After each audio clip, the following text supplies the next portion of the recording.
created the first solar stills in Barbados, and he did it to get my grandmother, his mother, hot water in she house for the night that she could bathe with it. Okay. Yeah. So I had very many hard acts to follow. Good. Right? As a professor of mathematics, a professor of science and physics. And my mother came to this country, the UK, to begin the NHS in 1960. Okay. When she came here, and she graduated with any certificate in nursing that can be had in this country. She did midwifery, she did mental nursing, and she did general nursing. And she told me, I know more than some of them doctors. Yeah. Because the doctors would refer to her as being an older woman and more knowledgeable. Yeah. And my mother held... Inexperience, Yeah. definitely. She held every certificate that a nurse can hold in this country. Rest her, may she rest in peace. So I Right. took her back to Barbados and put her in the cemetery, Mount Pleasant, right next to my cousin, Owen Arthur. Okay. We're going to hold Owen Arthur, and we're going to open this podcast. Okay, go for it. Dennis Bovell, British reggae incomparable, the incomparable Dennis Bovell. Thank you. All right? Welcome to Laid Back But Serious with Grantley Haynes. Okay. We share something, Dennis. We certainly do. What is that?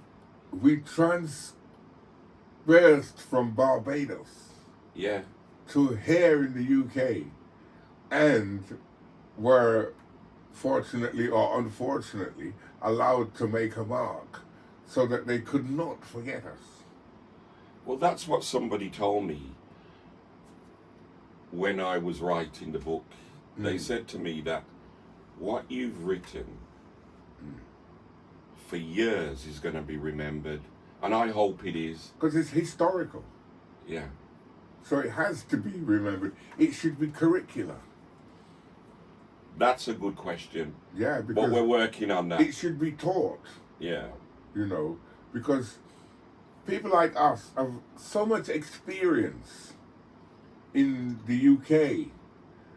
A lot of it is known, a lot of it isn't known. And the only way we're going to make the next generations know who we were and where we come from is by writing it. Because it has to be written down. I mean, okay, now we have podcasts, we have TV, we have WhatsApp and all that, right? But quite a lot of it is being infiltrated by fake news. Yeah. A lot of it is just garbage, it's what someone thinks. I mean, recently I was watching something on WhatsApp and it was completely wrong. Yeah. And the way I knew that it was completely wrong, because it was about me. Right. And I thought, that's not true. And I was very tempted to respond. But I thought, maybe the person put that there to get me out of the woodwork, to get me, to say Probably, something. yeah. Probably. Yeah. Listen, I had an email once from someone whose name was Lying to Meet You. And they told lies about a show I did, saying that I did the whole show from my mobile phone. Wow. Which wasn't true. At the beginning of the show, Carol Thompson was there, Winston Francis was there, and they were not scheduled to be on the show. Yeah. But because they were there, I wanted to show the audience that I had friends, in high places. Yeah. And I invited them onto the stage, and Carol said to me, I've only got my mobile phone. So I said, plug it in and play, and just the back end to sing. And Winston Francis the same. Yeah. So that person, whoever they were, thought that I did the whole show from mobile phone, which wasn't a bad idea, because I may still do that.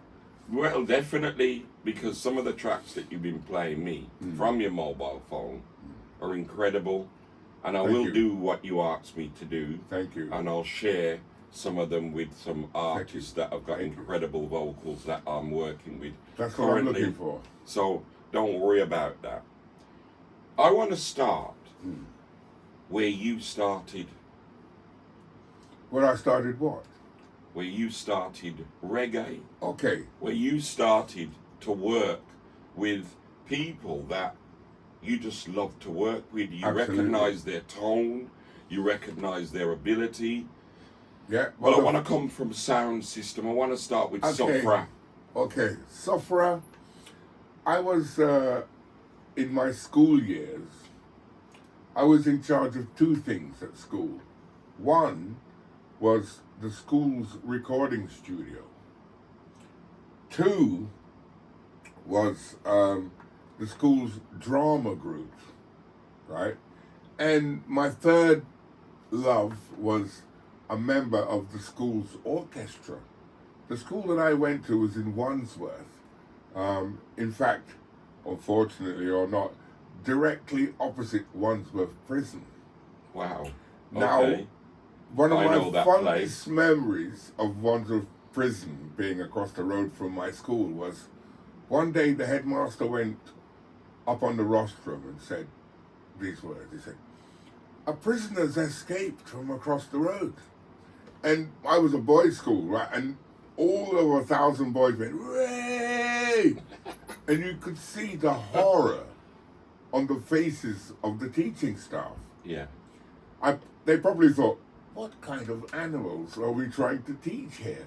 They've just applauded the escape from jail of a prisoner. Yeah. And that prisoner was Ronnie Biggs. Wow. Ronnie Biggs, the great train robber, escaped from Wandsworth Prison at a time when I was at Spencer Park, which was right across the road. And because the boys applauded that, the headmaster appealed for calm. And then he said these words. He said, "Some of you gentlemen will no doubt end up across the road." To which the whole school was hush. And the staff was like, "Well said, headmaster. You know, he was wrong about me. I never made it to Wandsworth Prison." And then he finished his statement with, "Will the person who has helped themselves to the part of the school PA system kindly bring it back before I call the police?" Okay. And there was a scene in the film Babylon. Yes. That we're going to talk about Babylon. Depicted that. Yeah. Where the character Beefy goes to a school and steals a camera, but forgets the drive. And the guy, Archie Poole, says, "It's useless, Beefy." And Beefy, "Useless? What do you mean?" He said, "It's not going to work because you have the camera, but you didn't have the hard drive." Yeah. Right? And that was from something I told the author, the authors of Babylon about my time at school. Right. And they so that was taken from your narrative. My narrative of the headmaster informing us that Ronnie Biggs had escaped from Wandsworth Prison. Wow. Yeah. Now that's huge, because those are memories that'll never go away. Absolutely. So we're going to stick with your school. Right. So what happened with Sofra? Well, once I'd left school, I had amassed a lot of dub plates that I had made myself. What are dub plates? For people, I know who what a don't dub know plate what a dub plate and is. I know what a special is because I talk about it in the book. Okay, well, a dub plate, in case you're interested, is a special of a particular song where the lyrics might be changed to depict how great the sound that was playing it was. Yeah. I mean, and people like Sir Coxsone, already, and Duke Reed and Tubbies and sounds like that. Lord David, right? Shaka, Soprano B. Yeah, Soprano B. They would go to Jamaica and get the singer to re-sing the song using lyrics that was boosting up their sound system. Yeah. Now, because I'm from Barbados, I didn't frequent Jamaica that many times. So I made my own dub plates at school. And in fact, the first dub plate I made was a version of Young, Gifted and Black. Wow. This was in 1968. Okay. I realized that on the B side of the record was the version. Yeah. So I took sections of the rhythm track that was obviously Jamaican, so they couldn't fault my reggae. Yeah. And then I took a section out of that song and I made a trombone version, right, of Young, Gifted and Black. No, not Young, Gifted and Black. I made a trombone version of the Sand Pebbles tune. Do you know? Do anybody know the Sand Pebbles? What was that tune again? But I made the teacher play the trombone because, being that reggae always loved the trombone. Yeah. And any tune that was a dub plate and was spat by a trombone would immediately rise to notoriety. Buttons, this one's for you. Yeah, Buttons. In fact, Steve Morrison, this one's for you. In fact, Buttons joined Matumbi as a saxophonist. Right. And he said one day, I can play trombone, you know. I was like, oh yeah? You shouldn't have said that, because I've got a trombone at my house, because I used to play trombone a little bit. Yeah. And I had a trombone at home. So I brought it to a Matumbi rehearsal and said, blow, make me hear. Right. So when he started to play it, I was like, you can keep that. Yeah. Yeah. And then he called me recently to say, you know that trombone you gave me, yeah? It's in an exhibition at Scotland Yard. Lord. So Colin Robinson. He was the one who got that trombone from Buttons. Yeah. And it was Buttons' first trombone. Right. But it was a gift from me. Right. Right? Because I wanted to see if he was lying that he could play trombone or not. But he's got a fabulous embouchure, hasn't he? Listen, when I recorded the soundtrack to the film Babylon. Yeah. Guys, he's jumping, and I don't want him to jump, because what Dennis is really talking about is he assembled the score, the musical score Of the film. Babylon. Yeah. He's been very, Well, the thing was that the writers and the director of the film Babylon, I was working with a man called Franco Rosso.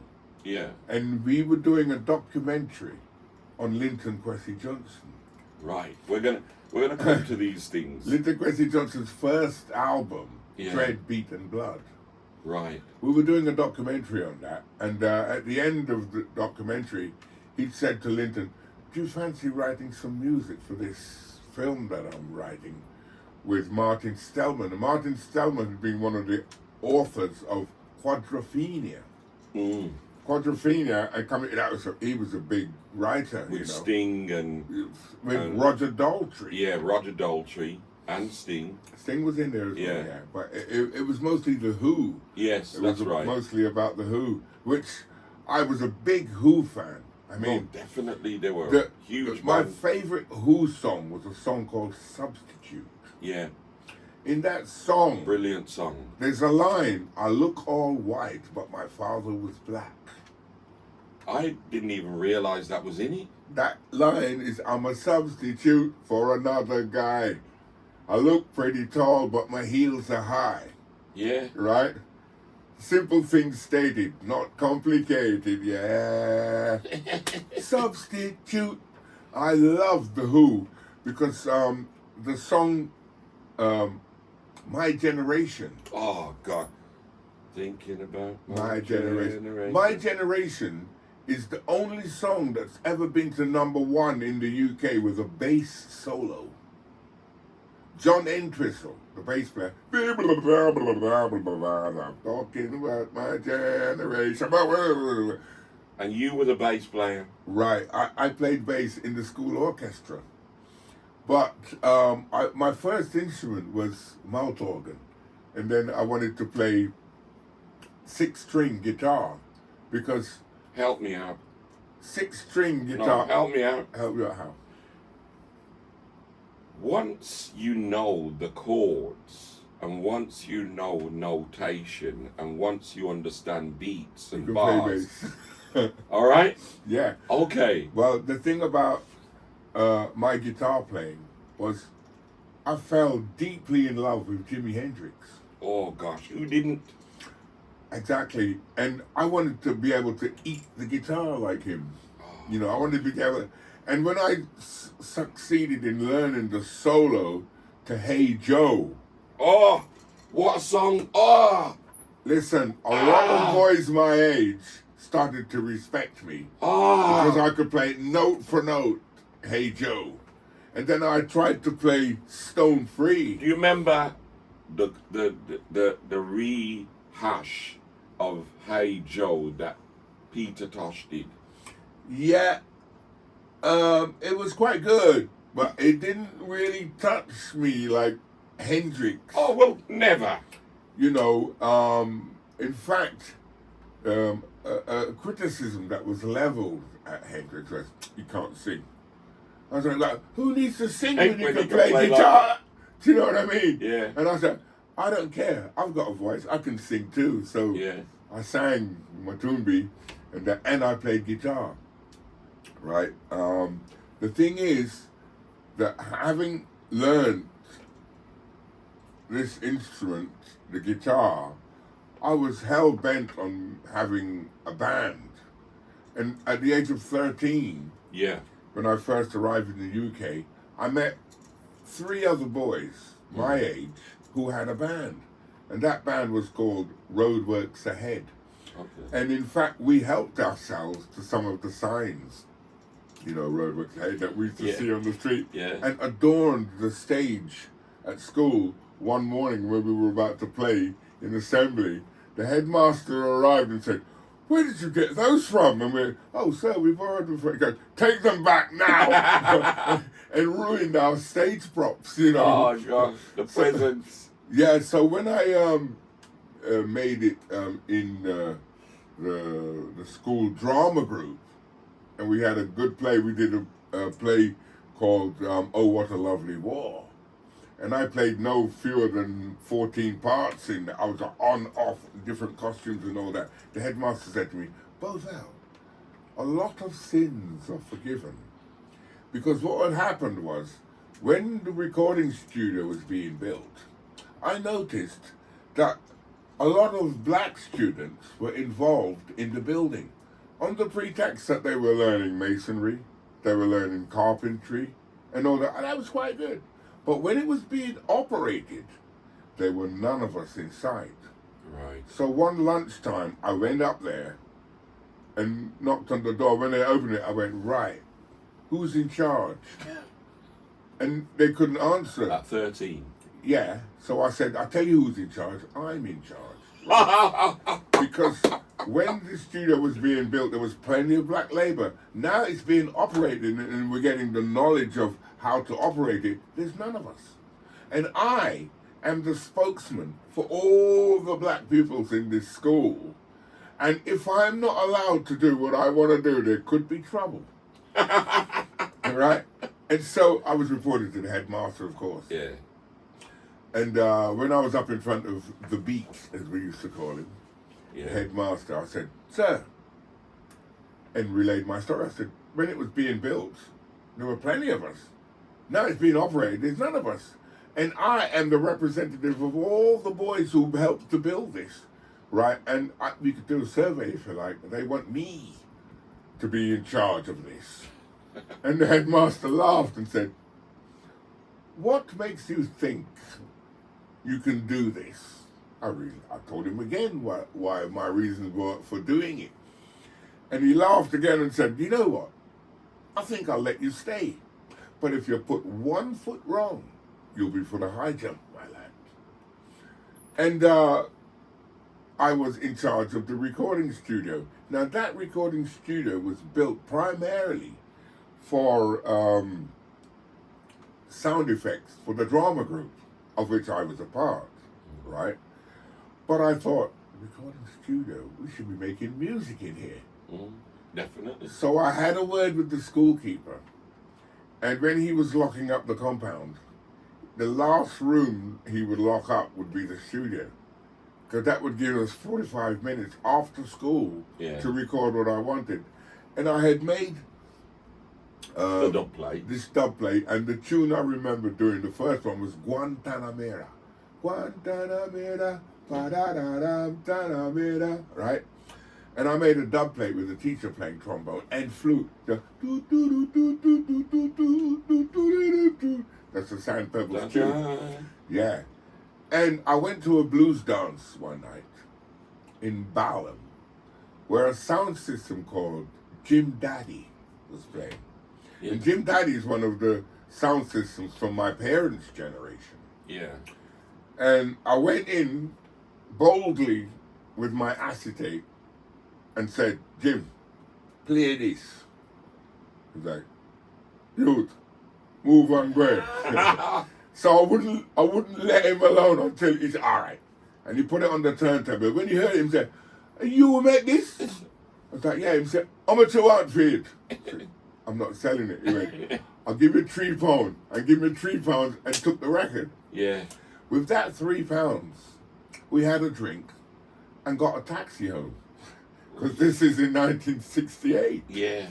So my reputation and preceded me from the dumping shop. Right. So the friend of mine by the name of Owen Kerr came to me one day and he said, "Why build a sound system, you know? I'm here say, yeah, I make some dub plates. I want to hear them." So I brought him to my house, and I had my quarter-inch track tape recorder. From then, I had, in my house, my father had allowed me to set up a recording studio in the basement of our house, primarily because he didn't want me walking the streets with other boys. Yeah. So he would let me do like that. Then well. He said, if you got any friends, bring them here. Yeah. And then he would vet them. Yeah. He'd go, don't bring back he here. You got no manners. You understand? Yeah, so, the same as my dad. Right. So in the basement of my house. Oh, my dad was rude. He would tell a boy to his face, you don't come back here. He used to say, man, you making all this noise down here. Yeah. All this noise down here, man, stop it. Well, we know that Bajan fathers don't tolerate any nonsense. Yeah. Like mine. And he said to me, bring them here. And for us, that was a win because lots of boys were not allowed to take other boys to their parents' house and be welcome. So my house was like a thoroughfare. Yeah. Boys all the time, and with guitars, drums, whatever it took to make music. So Owen Kerr had heard that I'd made all these dub plates. Also, as another sideline, I was an art student and had control of the school's printing press, where we used to print the school magazine. It was called Spark, and it was a monthly thing, glossy thing. And we were getting lessons in typeset and all that in the art room. That I transferred that to be making those little small cards that sound systems used to advertise the blues dances. Wow. So every week, I always knew who was playing where, because I was the person who printed the cards for Coxon, Jewel Creed, Rocket 69, Jim Daddy. All them would, tell me where they're playing, and I'd set up the printing press and print them.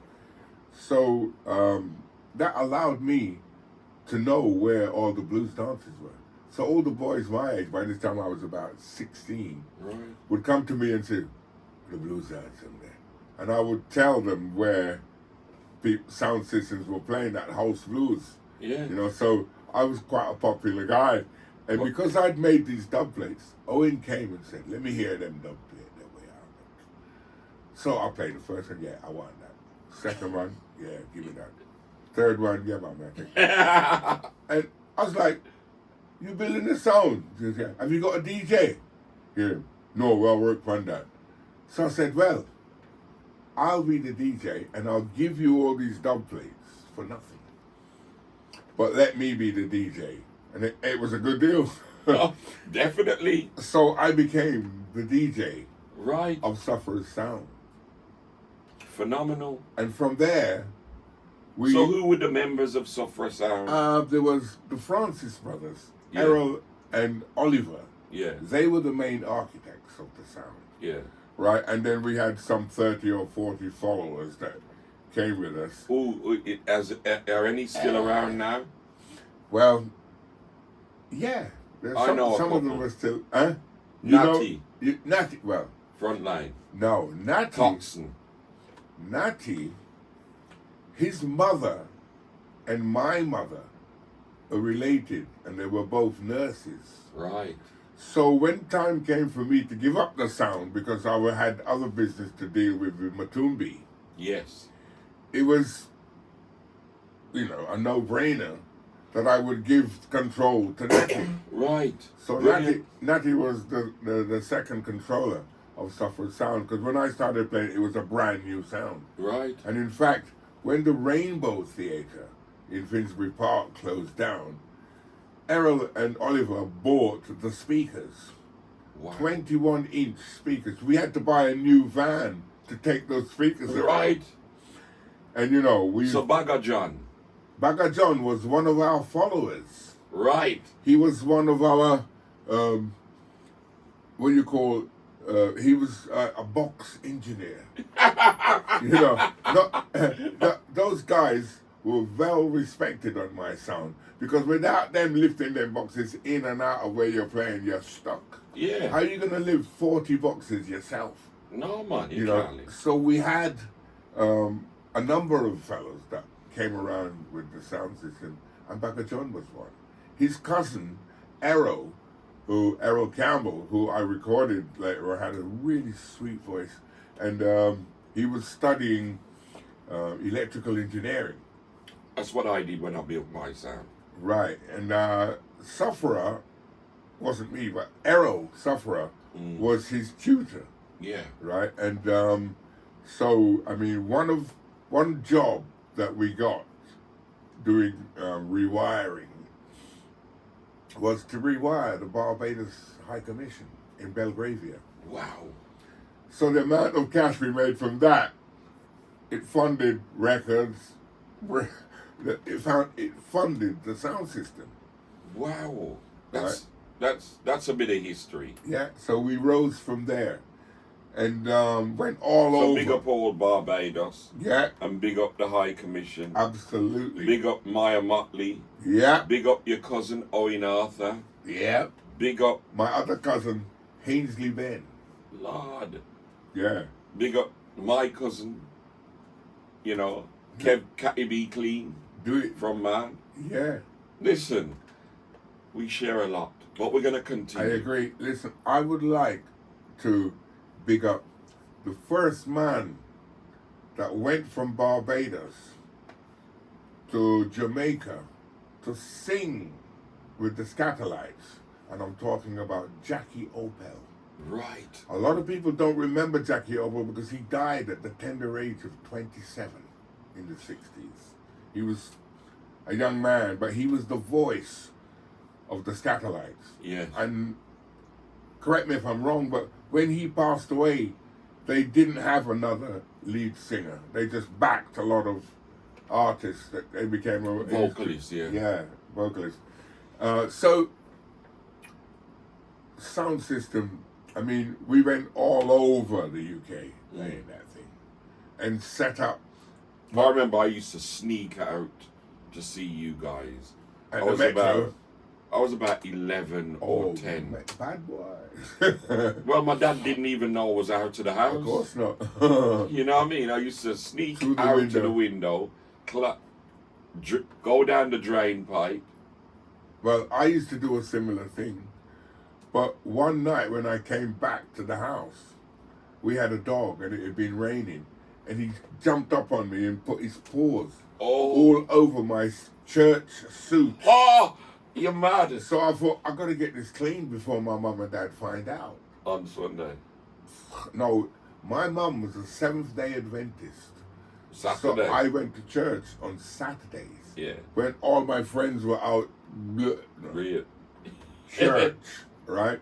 And then on Sunday when I could flex, they were at church. Mm. You know, So getting back to Sofra, and then now moving on, at what age did you record your first artist, or was it you? Was it Matumbi? Because I remember sneaking in, like I was talking to you about Eddie Futrell, and that I used to work as a chef at Abigail's, and that's how I was able to go to clubs like Rebecca's and Barbados and the Cedar Club, because Eddie Futrell gave me a pass that I could go to any one of his clubs. Right. Well, the sound system became so famous that members of Matumbi would often say to me, "What are you, a sound man or a group man?" Now, they couldn't understand my straddling of both lanes. That the two of them were inextricably linked. Absolutely. So I was obliged to follow the band route Right. when we met Pat Kelly. Right, okay. And he, you know, was insistent that we become his backing group. Yeah.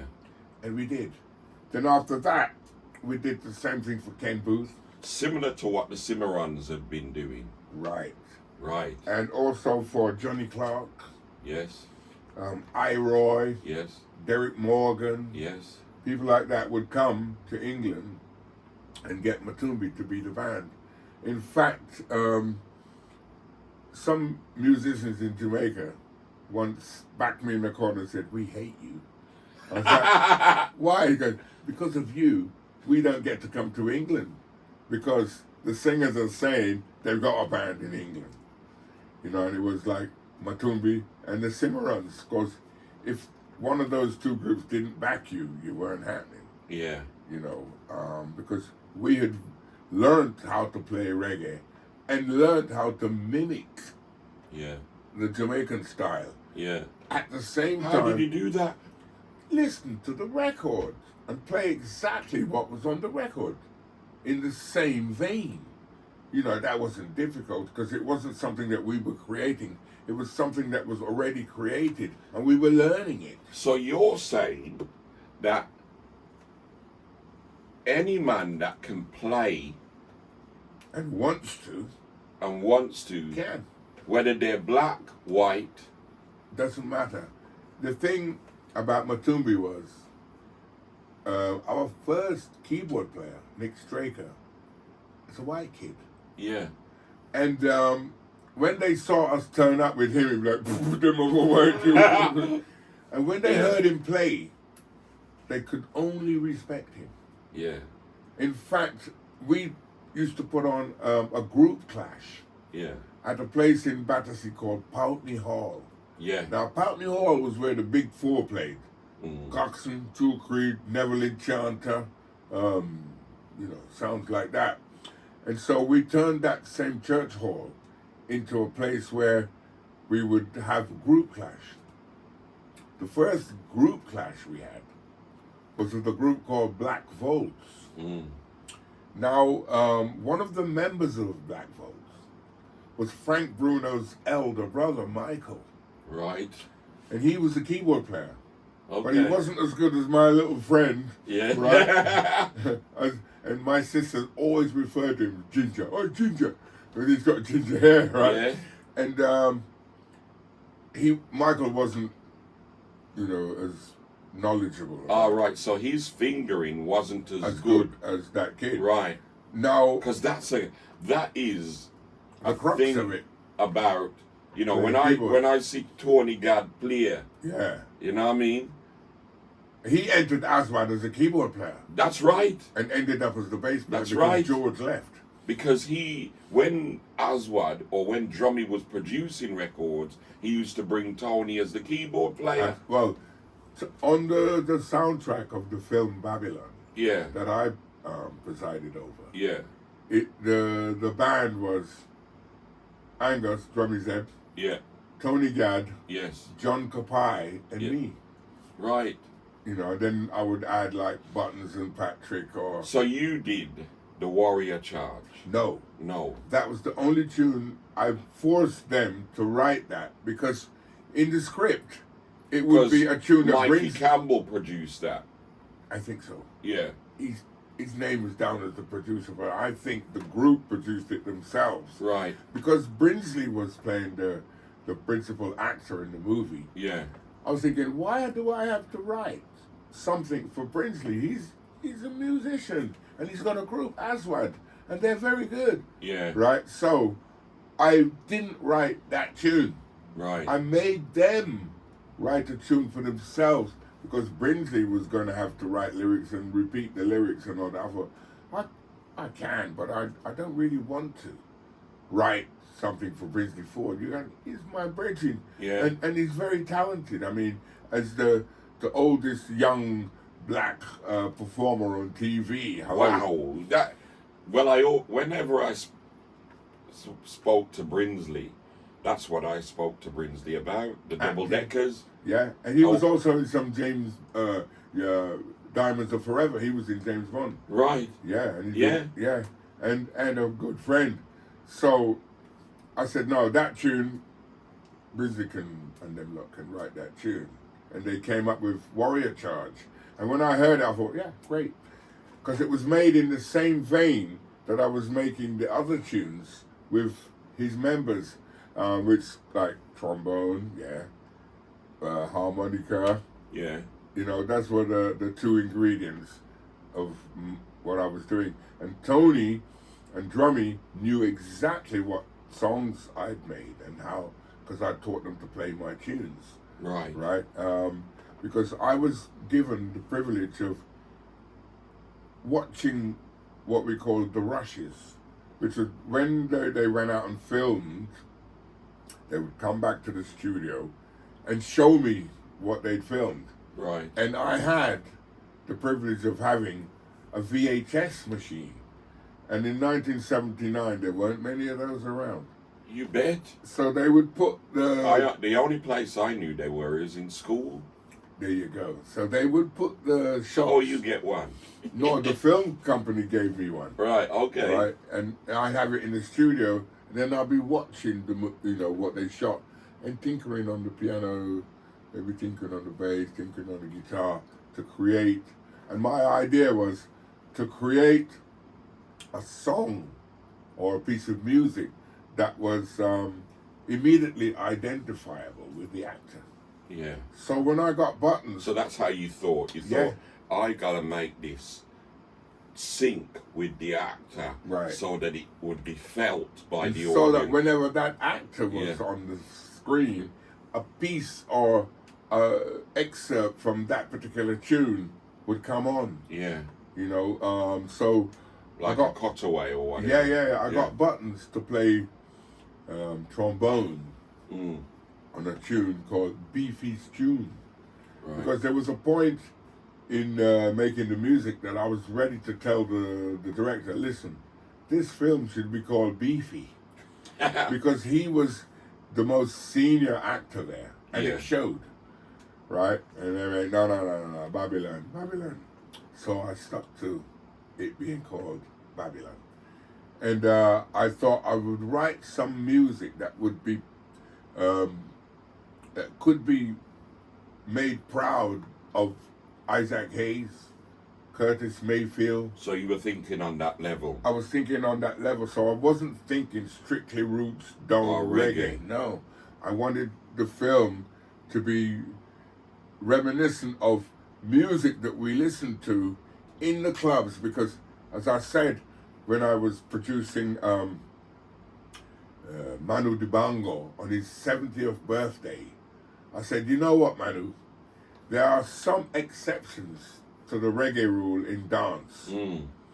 And you were one of them, because when Soul Makossa came out, Yeah. hey, if you didn't have that tune, you weren't saying nothing. No girls weren't coming to your show. And sometimes we would do some James Brown, Yeah. or Aretha Franklin, or even Funky Chicken. What's his name? He'll come back to you. Yeah. His daughters Irma and them were singing with Ankara Thomas, Rufus Thomas, Yeah. Funky Chicken, and Walking the Dog and stuff like that. We'd take a break from reggae sometimes and play tunes like that, or play Love Times Love, George Benson, or Kool and the Gang, funky stuff. Yeah. There were a few tunes that fit in the reggae dance, and Manu Dibango was Bootsy one. Thomas and Yeah. okay. So that's how I learned, really. My music listening is massive, and the chords that sometimes I would want to put into music has come from my eclectic knowledge.